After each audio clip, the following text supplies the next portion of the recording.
Friends, video में आगे जाने से पहले सब्सक्राइब करें अपने इस चैनल को और बेल आइकन भी प्रेस कीजिए जिससे आगे आने वाले वीडियो सीधे आप तक पहुंच जाएं। फ्रेंड्स, मैं शुभम जैन एक बार फिर से आपके साथ और यहाँ पर हम प्राथमिक शिक्षक पात्रता परीक्षा के लिए पर्यावरण अध्ययन का पोर्शन कवर कर रहे हैं। बहुत सारे लेक्चर्स हम पहले डिस्कस कर चुके हैं और आज एक नए टॉपिक के साथ हम यहाँ पर उपस्थित हुए हैं जिसका नाम है हमारे पेड़ पौधे। और इसमें हम मोस्टली बात करेंगे स्थानीय पेड़ पौधों की, जो कि भारत के विभिन्न क्षेत्रों में पाए जाने वाले हैं। और ये प्राथमिक शिक्षक पात्रता परीक्षा UP TET, C TET, MP TET, REET और अन्य राज्यों के टेट्स के लिए समान रूप से उपयोगी है, क्योंकि 30 नंबर का जो पोर्शन है वो पर्यावरण अध्ययन का आता ही है। परंतु अगर हम स्पेशली बात करें तो हमने ये जो सिलेबस लिया हुआ है वो अभी एमपीटीईटी वर्ग 3 की जो परीक्षा आयोजित होने जा रही है उसमें से हम बिल्कुल पॉइंट टू पॉइंट लेकर सिलेबस कंप्लीट करा रहे हैं। तो चलिए स्टार्ट करते हैं हमारे परिवेश के पेड़ पौधे और स्थानीय पेड़ पौधे। सबसे पहले बात कर लेते हैं स्थानीय पेड़ पौधों की भूमिका के बारे में। तो पेड़ पौधे, स्थानीय पेड़ पौधे ऐसे पेड़ पौधे हैं जो कि हमारे भारत के विभिन्न क्षेत्रों में पाए जाने वाले पेड़ पौधे हैं। तो भारत में पादप अध्ययन प्रागैतिहासिक काल से चला आ रहा है। आयुर्वेद विज्ञान के अंतर्गत सहस्त्रों यानी कि हजारों पौधों के आकार, प्राप्ति स्थल तथा उनके गुणों के बारे में कई हजार वर्ष पूर्व किए गए उल्लेख मिलते हैं। हमारे जो प्राचीन वेद पुराण और ग्रंथ हैं उसमें भी यत्र तत्र हम देखते हैं ग्रंथों में कि पादपों के बारे में, पौधों के बारे में विभिन्न प्रकार की मान्यताएं उसमें दर्शाई गई हैं। तो प्रागैतिहासिक काल जो वहीं से पेड़ पौधों का अध्ययन चला आ रहा है और उनका हमें उल्लेख देखने को मिलता है। भारत का लगभग 19% भूभाग वनों से ढका है। उत्तम कोटि के पादप जैसे अनावृत बीजी तथा आवृत बीजी की लगभग 30,000 जातियां इस देश में पाई जाती हैं। ये बात गौर करने वाली है। भारत का जो कुल भाग है उसमें 19% भूभाग जो है वो वनों से आच्छादित है और भारत में 30,000 प्रजातियां पौधों की पाई जाती हैं। अनावृत बीजी और आवृत बीजी पौधों की 30,000 प्रजातियां पाई जाती हैं। वनस्पति विज्ञान की आधुनिक रीति से क्लार्क, हुकर, इथी, Haines, Kanjilal, D Chatterjee, GS Puri इत्यादि ने भारतीय पौधों तथा वृक्षों का विशेष अध्ययन किया है। तो अगर हम बॉटनी की बात करें, वनस्पति विज्ञान की बात करें, तो जो अभी हमने यहाँ पर नाम लिए हुए हैं, इन वनस्पति वैज्ञानिकों ने वृक्षों के बारे में विशेष अध्ययन किया हुआ है।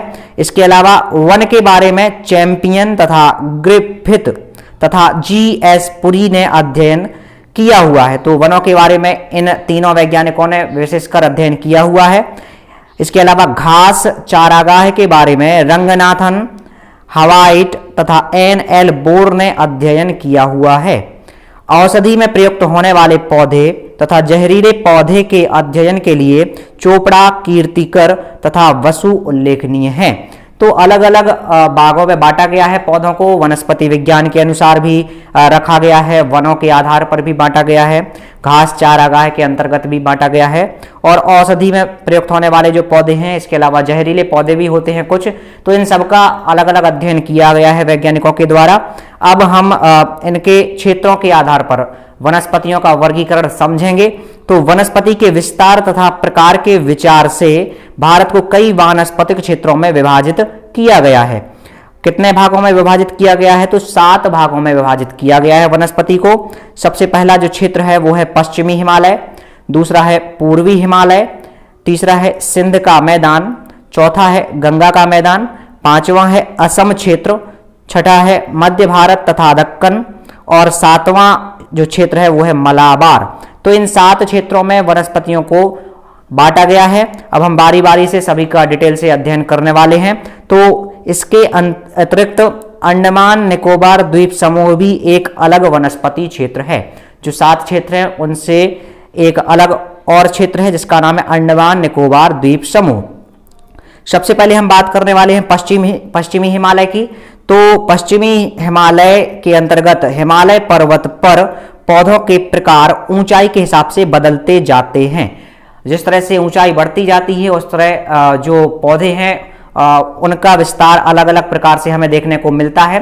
गहराई वाले क्षेत्रों में अलग प्रकार के वृक्ष देखने को मिलेंगे और ऊंचाई वाले क्षेत्रों पर अलग प्रकार के वृक्ष, जैसे कि 3500 3500 फुट के नीचे के भागों में जो गर्म और नम हैं सदाबहार के जंगल उगते हैं। ये हिमालय पर्वत के पश्चिमी भाग की बात कही जा रही है कि 3500 फुट से नीचे के भाग में गर्म और नम जलवायु रहती है और वहां पर सदाबहार के जंगल उगते हैं। इससे अधिक ऊंचे स्थानों पर नुकीली पत्ती वाले चीड़, देवदार, पॉडोकॉर्पस तथा चौड़ी पत्ती वाले बौज, भुर्ज, सैलिक्स, चिनार इत्यादि पाए जाते हैं। तो 3500 फुट की कुछ ज़्यादा ऊंचाई पर ये पाए जाने वाले वृक्ष हैं जो कि नुकीली पत्ती वाले होते हैं और इसके अलावा कुछ चौड़ी पत्ती वाले वृक्ष भी पाए जाते हैं। अगर हम इससे और ज़्यादा ऊंचाई की बात करें तो यहाँ के एक वर्षीय जो छोटे पौधे होते हैं वो भारत के अन्य भागों के पौधों से काफ़ी भिन्न हैं। जो एक वर्षीय पौधे हैं वो भारत के अन्य भागों में उगने वाले उन्हीं पौधों की तुलना में थोड़ा अलग होते हैं। गुलाब, रसभरी, सेब, बादाम, अनार, बारबेरी इत्यादि अनेक प्रकार के पादप पाए जाते हैं। इस खंड को शीतोष्ण कटिबंध कहते हैं और यह 13,000 फुट की ऊंचाई तक विस्तृत है। यानी कि और ज़्यादा ऊंचाई पर अगर हम जाते हैं 13,000 फीट की ऊंचाई पर तो शीतोष्ण कटिबंधीय वृक्ष हमें देखने को मिलते हैं जिनमें ज़्यादा जल या पानी देने की आवश्यकता नहीं होती है। और अगर इससे भी ज़्यादा हम ऊंचाई की बात करते हैं तो इसके ऊपर एल्पीय क्षेत्र है जहां बड़े वृक्ष नहीं उगते, घास, छोटी झाड़ी या अन्य छोटे पौधे उगते हैं। यहाँ के झाड़ी वाले चिमूल अपनी सुंदरता के लिए विश्वविख्यात हैं। तो ज़्यादा ऊंचाई पर जो एल्पीय क्षेत्र है वहाँ पर बड़े वृक्ष देखने को नहीं मिलते हैं, छोटी मोटी घास फूस और वनस्पतियाँ ही वहाँ पर पाई जाती हैं। इनके अतिरिक्त कुछ जंगली गुलाब, गुलदाउदी, पोटेंटिला, प्रिमुला, रतनजोग इत्यादि सुंदर पौधे उगते हैं। तो ये 13,000 फीट से ज़्यादा की ऊंचाई की बात कही जा रही है। अगर हम और ज़्यादा ऊंचाई की बात करें तो 17,000 से 18,000 फुट की ऊंचाई के ऊपर 12 महीने बर्फ जमी रहती है, किंतु फिर भी कुछ पौधे जैसे शीडम, हिमालयंसी, पोटेंटला, माइक्रोफिला आदि एस्टर की जातियां उगती हैं। तो 17,000 18,000 फुट की ऊंचाई पर बर्फ जमी रहती है, लेकिन कुछ बर्फीले वृक्ष पाए जाते हैं जिनके नाम अभी हमने डिस्कस किए हुए हैं। तो ये तो अध्ययन था पश्चिमी हिमालय क्षेत्र का। अब दूसरा क्षेत्र जो है वानस्पतिक क्षेत्र भारत का वो है पूर्वी हिमालय क्षेत्र। देखिए यहाँ पर हमने बहुत डीपली डाटा यहाँ पर कलेक्ट किया हुआ है जिससे कि अगर परीक्षा में कहीं से भी प्रश्न बनता है इन टॉपिक्स से तो वो आपसे बाहर ना जाए, आपसे बन जाए। इसीलिए यहाँ पर गहराई से आपको समझते चलना है और सुनते चलना है, जहाँ जरूरी लगे वहाँ आपको नोट्स भी बनाते चलना है। तो दूसरा जो क्षेत्र है वो है पूर्वी हिमालय। विषुवत रेखा के समीप होने से अधिक गर्म और नरम है, जिससे यहाँ पौधों की सघनता तथा उनके प्रकार पश्चिमी हिमालय से अधिक हैं। तो जो पूर्वी हिमालय का क्षेत्र है वहाँ पर पश्चिमी हिमालय की तुलना में ज़्यादा विविधता और ज़्यादा संख्या में पौधे पाए जाते हैं। यहाँ जो वातावरण है वो है गर्म और नम। पैसन, खासिया, रोडोडेंड्रॉन की कुछ विशेष जातियाँ, रूबिएसी तथा प्रिमुलेसी कुलों के अनेक पौधे, बांस के जंगल इत्यादि केवल पूर्वी भाग में नहीं पाए जाते, जैसे पाइनस लॉजिफोलिया, पाइनस जिरार्डियाना, क्यूप्रेसस टारुलोसा, देवदार की जातियां और बौज इत्यादि। तो ये कुछ प्रजातियां हैं। अब हम इसके तीसरे क्षेत्र के बारे में बात करने वाले हैं जिसका नाम है सिंध का मैदानी क्षेत्र। तो वनस्पति क्षेत्रों में वर्षा कम और गर्मी अधिक होने से अधिक भाग बलुआ मरुस्थल है। सिंध के मैदानी क्षेत्र की ये बात कही जा रही है कि वहां पर बालू ज्यादा पाई जाती है और मरुस्थलीय क्षेत्र ज्यादा है। मिट्टी में लवण की अधिकता के कारण उपज कम है। यहाँ निम्नलिखित पादप मिलते हैं। तो कुछ पादपों के नाम दिए गए हैं जो मुख्यतः पाए जाते हैं सिंध के मैदान में, जैसे कि सेल्वा डोरा, जंद या प्रोसोपिस, पेरू या एकेसिया, ल्यूकोफिलिया, ए एरेबिका, टेमरिक्स आर्टिकुलेटा और इसके अलावा कैपेरिस, सुएडा, शलूनक, बूटी बरगद, एफ्रिडा, लेप्टाडीनिया, नागफनी, सीसम, मदार, कैलगोनम इत्यादि। और कुछ घासें भी पाई जाती हैं इन वृक्षों के अलावा, जैसे कि कॉस, मूज, स्पोरोबोलस इत्यादि। तो आपको ये नाम अच्छे से याद रखना है। कुछ नाम आप पहली बार सुन रहे होंगे क्योंकि ये अपने क्षेत्र में नहीं पाए जाते हैं, तो इसलिए आपको डीपली अच्छे से समझते चलना है। अब चौथा जो भाग है वनस्पतिक क्षेत्र की दृष्टि से वो है गंगा का मैदान। तो ये उत्तर प्रदेश वाला भाग है और कम वर्षा वाला क्षेत्र है। बिहार वाला भाग मध्यम वर्षा वाला क्षेत्र है। इसका अधिकांश भूमि खेत के लिए उत्तम है और इसलिए अधिकांश प्राकृतिक जंगल नष्ट कर दिए गए हैं। मुख्य पादप जिनकी खेती की जाती है वो है गेहूं, चना, मटर, मक्का, जौ, बाजरा, अरहर, मूंग, मसूर, उड़द, ईख, कपास, सन या सनई और जूट इत्यादि। तो ये उत्तर प्रदेश और बिहार का जो गंगा का क्षेत्र है वो इसके अंतर्गत आता है और ये फसलें वहां पर उगाई जाती हैं जो अभी हमने यहाँ पर डिस्कस की हुई हैं।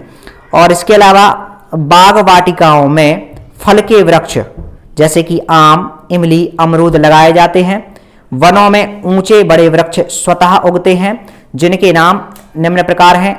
तो वनों में जो वृक्ष उगते हैं उनके नाम है आंवला वन, सागौन, सागेन या लेगर स्ट्रीमिया, बबूल, बहेड़ा, हर्र, बहेड़ा, आंवला, इन तीनों से मिलकर एक चूर्ण बनाया जाता है जिसको बोला जाता है त्रिफला। तो ये तीनों गंगा के मैदानी क्षेत्र में पाए जाते हैं। इसके अलावा चैबुला, सिरिस तथा सिरिन या भुरकुल, विजयसाल, चिलबिल, गोंदनी, इमली, खैर, बीड़ी पत्ता या तेंदू, शलई, पियार या चिरौंजी और लिसोड़ा इत्यादि वृक्ष पाए जाते हैं। इसके अलावा अगर हम बात करें बिहार राज्य की, तो बिहार राज्य के जो राजमहल हैं पारसनाथ, मधुवन भी हम जिसको बोलते हैं, और इसके अलावा छोटा नागपुर के जो वन है वहां पर ऊंचे ऊंचे साल या साखू के जंगल देखने को मिलते हैं। पारसनाथ की पहाड़ियां सीताफल या शरीफे के छोटे वृक्षों से भरी हुई हैं। तो ये गंगा के मैदानी क्षेत्र में जो वनस्पतियां पाई जाती हैं उनके बारे में हमने अभी अभी डिस्कशन किया हुआ है। अब पांचवा वानस्पतिक क्षेत्र है उस पर हम आते हैं जिसका नाम है असम। बंगाल की खाड़ी के तरफ दलदली भूमि में सुंदर वन है जहां के पादप विशेष प्रकार के हैं जिन्हें मैंग्रोव पादप कहते हैं। तो अभी थोड़ा आप इसमें सुधार कर लें। अभी हम वही पॉइंट डिस्कस कर रहे हैं गंगा का मैदानी क्षेत्र, इसके बाद हम डिस्कस करेंगे असम का क्षेत्र। तो गंगा के मैदानी क्षेत्र में अभी हमने उत्तर प्रदेश और बिहार का जो क्षेत्र है वो देखा। इसके अलावा बंगाल की खाड़ी का भी कुछ क्षेत्र इसके अंतर्गत आता है। तो बंगाल की खाड़ी की तरफ दलदली भूमि पाई जाती है जिसमें सुंदरवन डेल्टा मिलता है।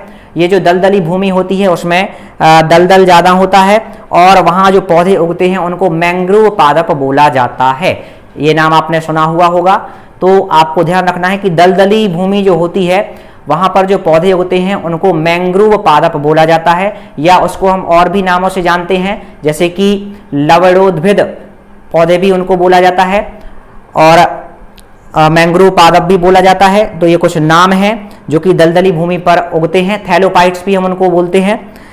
तो यहाँ पर नाइट्रोजन की कमी होती है और लवण अधिक मात्रा में पाया जाता है, इसलिए लवणोद्भिद पौधे कहलाते हैं।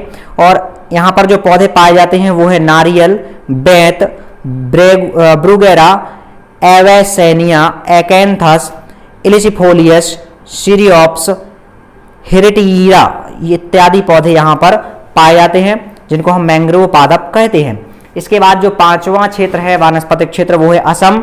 तो असम की पर्वतमाला संसार में सबसे अधिक वर्षा वाला स्थान है। ये आपको अच्छे से याद रखना है कि असम की जो पर्वतमाला है वो दुनिया में सबसे ज्यादा वर्षा वाला क्षेत्र है। केवल भारत की बात नहीं कही जा रही है, पूरे विश्व में सबसे ज्यादा वर्षा वाला क्षेत्र है। यहाँ सदाबहार प्रकार के जंगल में विविध प्रकार के ऊंचे घने वृक्ष उगते हैं। रबर की एक जाति ऑर्टोकार्पस चैपलासा, बहुत ऊंचे वृक्ष की एक जाति ऑर्टोकॉर्पस चैपलासा, बहुत ऊंचे वृक्ष डिप्टेरोकार्पस सैमल, भूज, बौज, बलूत, साखू, सीसम, जंगली बादाम इत्यादि हैं। तो ये असम की घाटी में पाए जाने वाले वानस्पतिक पौधे हैं। और इसके अलावा नम दलदली जगहों में एरिएंथस, नरई, फ्रेगमाइटीज तथा अनेक प्रकार के पेड़ पाए जाते हैं। जल में एजोला, मार्सिलिया, सेल्विनियो, कमल, लिली, कुमुदनी इत्यादि हैं। कुछ रोचक पौधे भी इस क्षेत्र में पाए जाते हैं, जैसे कि घट परड़ी, घट यानी कि घड़ा, पर्ण यानी कि पत्ते।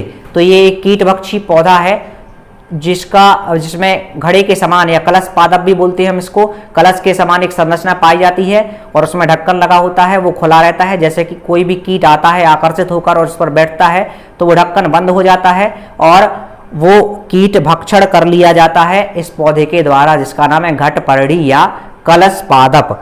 इसके अलावा निफेंथीज, खासियाना, जिसकी पत्ती सुराही के आकार की होती है, इसमें कीड़े मकोड़े फंस जाते हैं जिन्हें यह पौधा हजम कर जाता है। इसी प्रकार का एक और पौधा ड्रोसेरा भी पाया जाता है। तो ये 5वां भाग था जो कि हमने यहाँ पर डिस्कस किया। 6वां जो भाग है वानस्पतिक क्षेत्र, वो है भारत के मध्य और दक्षिणी क्षेत्र। तो यहाँ पर सागौन और साखू के जंगल पाए जाते हैं। मैसूर के जंगल में भारत का विश्वविख्यात वृक्ष चंदन उगता है। तो चंदन का वृक्ष मैसूर में उगता है। ये छठा वानस्पतिक क्षेत्र था। 7वां और अंतिम वानस्पतिक क्षेत्र जो है उसका नाम है मालाबार। तो मालाबार के भाग में जहां अधिक वर्षा होती है वहां घने जंगल पाए जाते हैं। यहाँ रबर की खेती होती है। मलाबार के समुद्र तट पर नारियल के पौधे बहुत उगते हैं जिनसे अनेक प्रकार की वस्तुएं प्राप्त की जाती हैं। तो ये एक छोटा सा डिस्कशन था वानस्पतिक क्षेत्र की दृष्टि से भारत का, कहाँ किस क्षेत्र में कौन सी प्रजातियां वृक्षों की पाई जाती हैं, उन पर हमने डिस्कशन किया। अब भारत में पाए जाने वाले कुछ प्रमुख वृक्ष और उनका एनालिसिस डाटा के साथ हम यहाँ पर प्रस्तुत कर रहे हैं। तो सबसे पहले हम बात करते हैं ऑगस्टिया सेसबेनिया ग्रैंडिफ्लोरा की। ये लिग्यूमिनोसी कुल का एक मध्यम ऊंचाई वाला एक वृक्ष है जिसे बगीचों में लगाया जाता है। इनके फूल बैंगनी या पीले सफेद होते हैं। यह भारत के अधिकांश भाग में उगता है और इसके अलावा यह उत्तर ऑस्ट्रेलिया में भी पाया जाता है। तो ये आपको ध्यान रखना है। इसके बाद अगला जो वृक्ष है वो है अमड़ा। तो ये एनाकॉर्डिएसी कुल का एक ऊंचा वृक्ष है जिसमें वर्ष के तिहाई भाग में पत्तियां नहीं रहती हैं और यह छोटा हरा खट्टा फल पैदा करता है जो आम जैसा ही होता है। इसका अचार बनता है और जंगल में इसे हरिण और अन्य जानवर चाव से खाते हैं। तो ये अचार बनाने के काम आता है जिसका नाम है अमड़ा। इसके बाद अगला जो वृक्ष है उसका नाम है आकाश नीम। तो ये बिगनोनिएसी कुल का बहुत ऊंचा वृक्ष है। इसमें सफेद सुगंधित पुष्प लगते हैं। इस वृक्ष की लकड़ी हल्की तथा मुलायम होने के कारण यह प्रायः आंधियों में गिर जाता है। जब कभी आंधी आती है, तेज हवा चलती है तो ये गिर जाता है क्योंकि इसकी जो लकड़ी होती है वो हल्की और मुलायम होती है और यह असम, बर्मा और मलाया में अधिक सुगमता से होता है। तो यहाँ पर असम में, वर्मा में और मालवा में यह अधिक सुगमता से पाया जाता है, जिसका नाम है आकाश नीम। इसके बाद अगला जो वृक्ष है उसका नाम है कटहल। तो यह बड़ा वृक्ष अर्टकेसी कुल का सदस्य है। यह भारत के हर एक भाग में होता है। इसके कच्चे फल की तरकारी बनाकर खाई जाती है और अचार बनता है। पश्चिमी तट के जंगलों में यह स्वतः उगता है। तो कटहल से आप सभी परिचित होंगे, भारत के सभी हिस्सों में पाया जाता है और विशेषकर सब्जी बनाने और इसका खाने में हम उपयोग करते हैं। इसके अलावा अचार भी इसका बनाया जाता है। इसके बाद अगला जो वृक्ष है उसका नाम है कंदा। तो जो कंदा है वो पृथ्वी के नीचे जड़ के फूलने से बनने वाला एक पौधा है जिसका हम उपयोग करते हैं। अगला वृक्ष जो है वो है कदम्ब। तो यह अत्यंत सुंदर और ऊंचा वृक्ष है जो भारत के कई भागों में उगता है। यह कंपोजिटी कुल का सुंदर पौधा है। इसमें गेंद जैसे पीले सुंदर पुष्प पाए जाते हैं जो बढ़कर संयुक्त फल बनाते हैं। तो कदम्ब एक बहुत ही सुंदर दिखने वाला ऊंचा वृक्ष होता है और ये इसके जो पुष्प हैं वो इकट्ठे गुच्छे के रूप में एक समूह बनाकर एक फल बनाते हैं। इसके बाद अगर हम बात करें अगले वृक्ष की तो उसका नाम है कैथ या फिरोनिया एलिफेंटम। तो यह रूटेसी कुल का ऊंचा और कटीला वृक्ष है, मतलब इसमें कांटे पाए जाते हैं, जो उत्तर भारत में बहुत विस्तृत रूप से पाया जाता है। वृक्ष की छाल काली होती है, फल हरा, सफेद और कड़ा होता है, जिसे हाथी का सेब कहते हैं। इसके गूदे की चटनी बनती है और अवा के काम आता है। तो कैथ को हम कैथा बोलते हैं सामान्य तौर पर, और इसका हम चटनी बनाने के लिए उपयोग करते हैं। और इसकी जो वृक्ष की छाल होती है वो काली होती है, फल होता है हरा, सफेद और कड़क होता है, बहुत ठोस गेंद के समान होता है, और इसको हम हाथी का सेब कहते हैं, एलिफेंट एप्पल कहते हैं। आगे बढ़ते हैं, अगला जो वृक्ष है उसका नाम है काजू या एनाकॉर्डियम ऑक्सीडेंटली। तो काजू भी आप सभी परिचित होंगे, ड्राई फ्रूट्स में हम इनका यूज करते हैं, और यह दक्षिण भारत में स्वतः उगता है तथा बाग में लगाया जाता है। इसका वृक्ष मध्यम आकार का है, इसका फल बड़ा होता है, जिसके सिरे पर एक कर्नेल होता है, उसके अंदर खाने वाला भाग होता है जो बाजार में बिकता है। यह वृक्ष एनाकार्डियेसी कुल का सदस्य है। तो ये कुछ सामान्य चर्चा थी काजू के बारे में। अगला जो वृक्ष है उसका नाम है खिरनी या माइमोसॉफ्स हैगजेंड्रा। तो यह 40 से 50 फुट ऊंचा घना वृक्ष है, जो उत्तरी भारत में स्वतः उगता है या फिर इसको उगाया जाता है। इसमें पीले छोटे फल लगते हैं जो खाने में काफ़ी मीठे और स्वादिष्ट होते हैं। और वृक्ष की छाल औषधि के कार्य में आती है और बीज से तेल निकाला जाता है। तो एक बहुउपयोगी वृक्ष है, बहुत सारे उपयोग हैं इसके।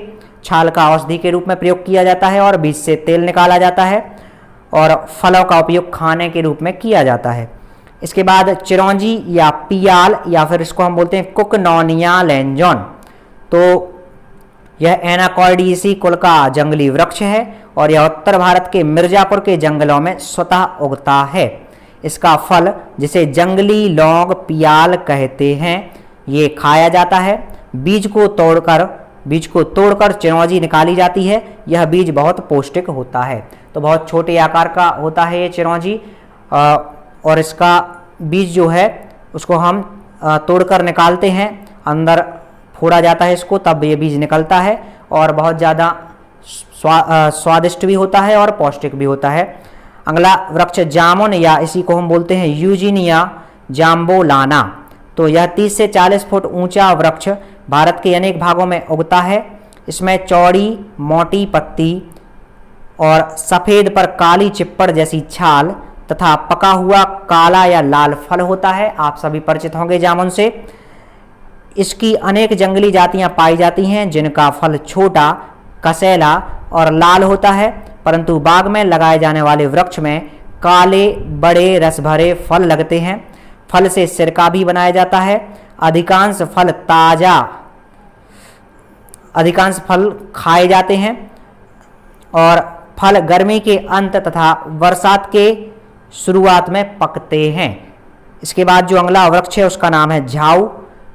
ये 2 प्रकार के पौधों को कहा जाता है जो देखने में कुछ मिलते जुलते होते हैं। तो 2 प्रकार के वृक्षों को सम्मिलित रूप से झाऊ बोला जाता है, जो देखने में एक जैसे होते हैं। उनमें से एक प्रकार है जिसे टैमरिक्स गैलिका कहते हैं, जो एक झाड़ी है और 25 से 30 फुट तक ऊंचा होता है। यह नदी के किनारे अधिक उगता है, जिसमें पतली पत्ती जैसी टहनियाँ गुच्छे में निकलती हैं। दूसरा वृक्ष बहुत ऊंचा, लगभग 50 से 70 फीट या अधिक ऊंचा होता है। इसका नाम भी झाऊ या कैजुआरिना इक्विजिप्टोफोलिया है। यह उत्तर भारत में काफ़ी लगाया जाता है। बढ़ते हुए बालू के परिमाण को रोकने के लिए तथा मरुस्थल का बढ़ना रोकने के लिए इसे भारत में बहुत से स्थानों पर लगाया जाता है। इसके बाद हम बात करते हैं तेंदू की, या इसको हम बीड़ी पत्ता भी बोलते हैं, तेंदू पत्ता भी बोला जाता है। इसका वानस्पतिक नाम डाईओस्पिरोस मेलेनोजाइलोन है। ये एबनेसी कुल का सदस्य है। यह मध्यम श्रेणी का वृक्ष है जिसका तना टेढ़ा मेढ़ा और ऐंठा होता है उत्तर भारत के जंगलों में यह वृक्ष स्वतः बहुत उगता है। इसकी पत्ती को तोड़कर सुखा लिया जाता है और तंबाकू की पत्ती के टुकड़ों को इसमें लपेटकर बीड़ी बनाई जाती है। तो ये तेंदुपत्ता की बात कर रहे थे हम अभी। अब आगे बढ़ते हैं। अगला जो वृक्ष है उसका नाम है पलाश या फिर ढाक।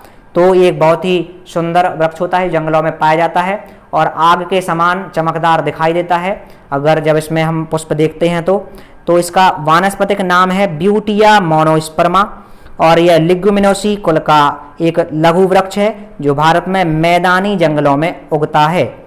इसका पुष्प अत्यंत चमकीला लाल होता है और जब जंगल के सभी जो फूल हैं वो भर जाता है, जंगल इन फूलों से भर जाता है, यानी कि फूल जंगल में खिल जाते हैं, तो दूर से बड़ा ही सुहावना लगता है। पुष्प से पीला रंग बनाया जाता है, छाल से लाल गोंद निकलती है और पत्ते दोने और पत्तल बनाने में काम आते हैं। तो बहुउपयोगी वृक्ष है। अब बात करते हैं हम बेल की। तो बेल का जो वृक्ष होता है उसका वानस्पतिक नाम है इग्लिमेर मिलोस और ये रूटेसी कुल का एक वृक्ष है जो कि 30 से 40 फीट ऊंचा होता है। पत्ती 3-3 के गुच्छों में होती है।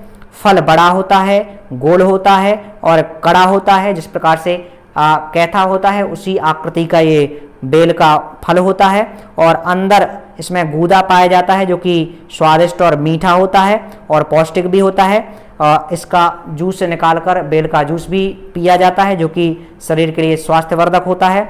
और इसके पेड़ पर कांटे लगे होते हैं। ये भारत में अनेक स्थानों पर लगाया जाता है और हिंदू इसे धार्मिक दृष्टि से पवित्र समझते हैं।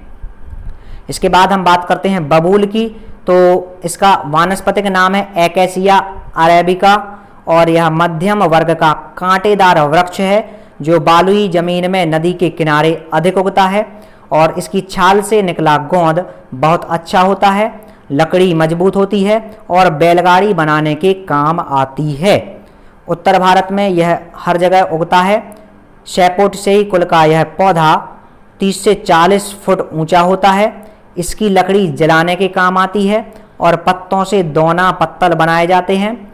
इसका फूल गर्मी के शुरू में झड़ता है जो इकट्ठा कर खाया जाता है और इससे बहुत बड़े पैमाने पर शराब भी बनाई जाती है।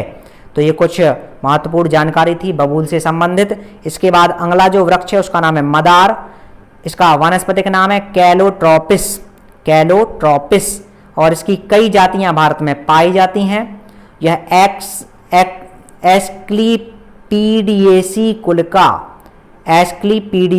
का 10 से 15 फीट ऊंचा वृक्ष पश्चिमी भारत में अधिक होता है और फल से औषधि बनती है और रुई भी निकाली जाती है। इसके बाद अगला जो वृक्ष है उसका नाम है रेडी और इसका वानस्पतिक नाम है, बॉटनिकल नेम है रसिनस कम्युनिस और यह यूफोर्बिएसी कुल का छोटा झाड़ीदार वृक्ष है जिसका बीज सुखाकर तेल निकालने के लिए पैदा किया जाता है और यह औषधि के भी काम आता है। तो ये सामान्य जानकारी थी रेडी से संबंधित। अब अगला जो वृक्ष है उसका नाम है शीशम। इसका वानस्पतिक नाम डेलवर्जिया सिसु है। भारत में प्रथम श्रेणी की इमारती लकड़ी वाला यह वृक्ष लिग्युमिनोसी कुल में रखा जाता है। गर्मी के पहले इसकी पत्तियां झड़ जाती हैं। इसकी लाल रंग की लकड़ी बहुत भारी और मजबूत होती है जिससे अच्छे किस्म के टिकाऊ सामान बनाए जाते हैं। तो शीशम जो है उसकी लकड़ी मजबूत और भारी होती है और इससे बहुत प्रकार के सामान बनाए जाते हैं। इसके बाद हम बात करते हैं अगले वृक्ष की जिसका नाम है सलई। इसका वानस्पतिक नाम बॉजविलिया शेरेटा है। यह बरसरेसी कुल का काफी फैला हुआ मध्यम वर्ग का वृक्ष उत्तर तथा मध्य भागों में काफी उगता है और इस जंगली वृक्ष की हल्की लकड़ी दिया सलाई, कागज तथा पैकिंग केस बनाने के काम आती है। अब अगला जो वृक्ष है उसका नाम है सेमल। इसका वानस्पतिक नाम सालमालिया है। देखिए जो वानस्पतिक पौधे होते हैं उनका बायोलॉजी में एक बॉटनिकल नेम होता है, वानस्पतिक नाम होता है, वो आपको याद रखना है। हर वृक्ष का थोड़ा सा जटिल होता है लेकिन आपको ये याद रखना पड़ेंगे। तो सैमल का वानस्पतिक नाम है सालमालिया और यह बामकेसी कुल का विशाल वृक्ष उत्तर भारत के जंगलों में पाया जाता है। इसका तना सफेद तथा लकड़ी हल्की होती है, पत्ती चौड़ी होती है और सहज ही झड़ जाती है। जब पूरा वृक्ष लाल भड़कीले पुष्पों से भर जाता है तब अत्यंत मनोहर लगता है। यह 100 से 150 फुट तक आसानी से बढ़ता है। फल से रेशम जैसा सैमल निकलता है जिसे तकिए में भरा जाता है। तो ये सैमल के बारे में सामान्य जानकारी थी। और इस हमारे लेक्चर का अंतिम वृक्ष जो है उसका नाम है सागौन, जिससे आप परिचित होंगे। इसको सागवान या टीक कहते हैं और इसका वानस्पतिक नाम है टेक्टोना ग्रैंडिस। यह वर्बिनेसी कुल का ऊंचा वृक्ष है जो भारत के कई जंगलों में पाया जाता है और वन विभाग की तरफ से इसके वन लगाए गए हैं। इस वृक्ष के पत्ते बड़े बड़े और खुरदुरे होते हैं जिसमें प्रायः बड़े छेद हो जाते हैं। लकड़ी बहुत ही अच्छी किस्म की होती है और इमारती काम के लिए इस वृक्ष की लकड़ी उत्कृष्ट श्रेणी यानी कि प्रथम श्रेणी की मानी गई है। तो ये हमारा आज का लेक्चर यहीं पर समाप्त होता है, जिसमें हमने बहुत सारे पौधों के बारे में डिस्कशन किया और वानस्पतिक क्षेत्र जो है भारत के उनके बारे में भी हमने डिस्कस किया। आगे का वर्णन हम करेंगे नेक्स्ट पार्ट में।